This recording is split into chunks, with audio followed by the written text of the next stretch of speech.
The family home was no longer a safe place, it was a battlefield. Diana had already called her lawyers. She was planning to take everything. She told the children the whole story was a lie, a manipulation. She said their father was nothing but a self-pitying liar. The children, Leo and Chloe, were caught in the middle. They felt angry at their father for the lie, but they were also confused and angry at both parents for ruining the family. Leo shouted, "You ruined Mom!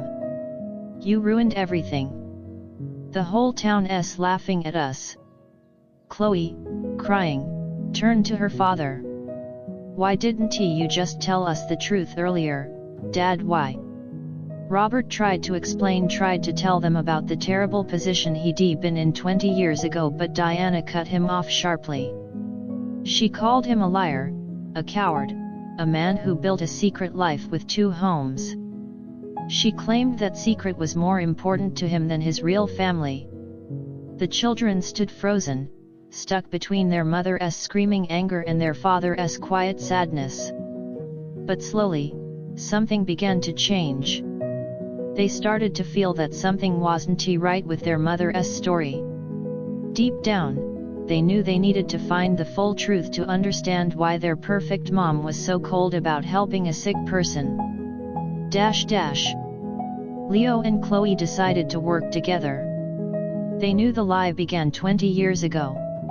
So, one dusty afternoon, they climbed into the attic, old boxes piled high, the air thick with memories.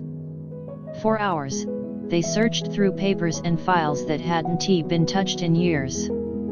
Then, they found something: old bank statements showing small, regular payments going to the hidden house.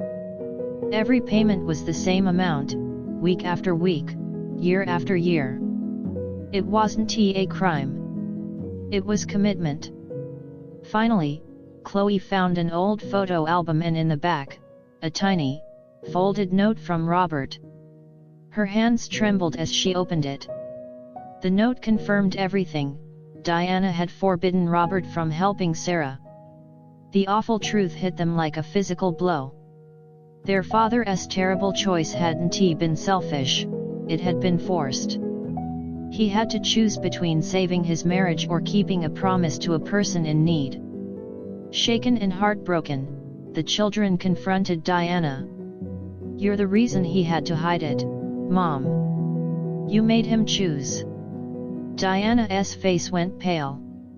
She began shaking, shouting that the money was hers, promised to her. But Leo and Chloe saw it now, the selfishness behind their mother's perfect image. And just like that, Diana's mask shattered. A few days later, Diana's lawyers arrived, cold, calm, ready for battle. They handed Robert a document. It was brutal. Diana demanded everything. She gave him a choice, the same, final one: drop Sarah, or lose it all. The house. The money. The retirement. Robert looked at her, not at the lawyers, not at the papers, just at her. His voice was steady. "You can have it all, Diana. The house, the money, the comfort, but I will not break my promise." That was it. His final, most expensive choice. Duty over comfort. Kindness over wealth.